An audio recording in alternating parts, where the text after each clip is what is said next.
Well, Tony, last week you described the defeat against Norwich as cruel. Having dominated that one again today, what's the word that you'd use for this Oh one? God. Um, yeah, listen. I think football is cruel. Really, I think I'm just had a long chat with the whole group in there. Really, of because they are trying their socks off. They are working really hard. I'm not questioning how we're asking them to play because I feel it gives us dominance. It gets us into great areas of the pitch. It gets us. I think somebody said to me there, it gets us 21 shots at their goal today and 60 odd percent possession, and yet we lose 1-0. That's 2 weeks on the bounce. Um, you know, I'm questioning with the players, and hopefully I have the humility to say, listen, I'm hearing, do we need to play two up front? Do we want to hit a lot of long balls and just boot it up to Big Darrell and see if we can keep it around their box that way?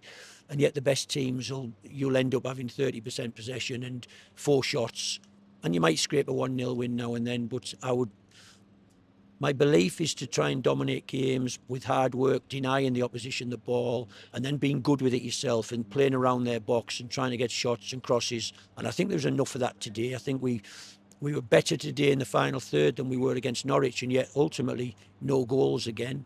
Um, but I think there was a lot of positivity to take from today. And I know some fans won't want to hear that. They just want to win as we want to win. But I think we all just have to stick together, the players, the staff, the fans. We have to keep going, and hopefully this place will be bouncing again next weekend because we'll have won on Tuesday night and we can keep pushing on. If I'd said a couple of weeks ago you have to win 4 or 5 games, you can win the last 4 or 5 games. You don't have to win the first ones.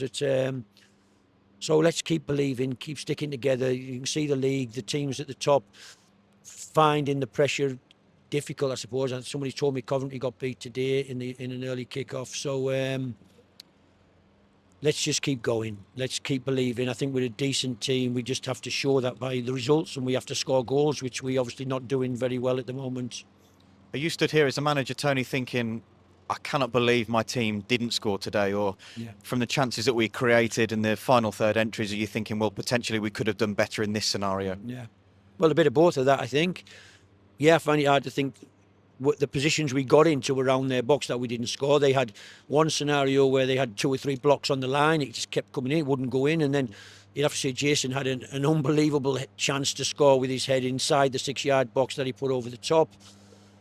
Darrell had a chance he put over the top, which he was on full stretch, of course. But we must have got to the byline a dozen times and tried to cut it across the goal, and it was never our side foot into the net. It was always their side foot clearing it. So, listen, you have to give some credit to their defenders. I think Luke O'Nine's an amazing defender. Meffam did well for him today. Trey Hume's a really top player. And yeah, I'm frustrated. I'm disappointed. I feel the game is still cruel because we deserve a lot more from the last 2 games that we played.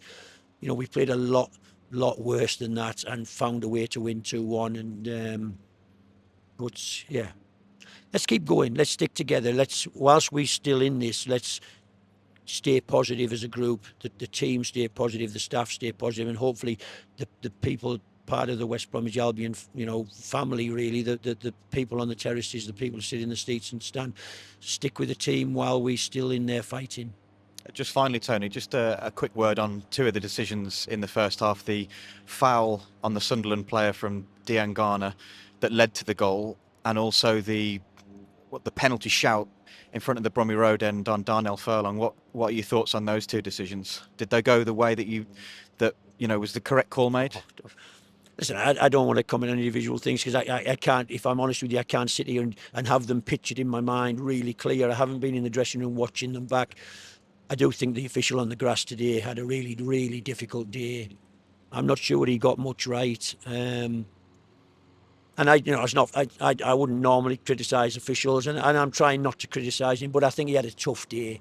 I think the game was a bit too intense at times for him, and he got a lot wrong, I think. But it's irrelevant what I think or what I say after a football match. But it just feels as if it's not breaking our way.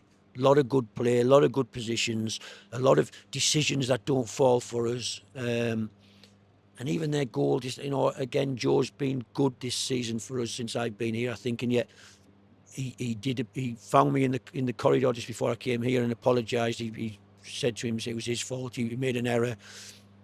He tried to punch it. He missed the flight of it, and it flew in the net when he could have comfortably saved it, I think. But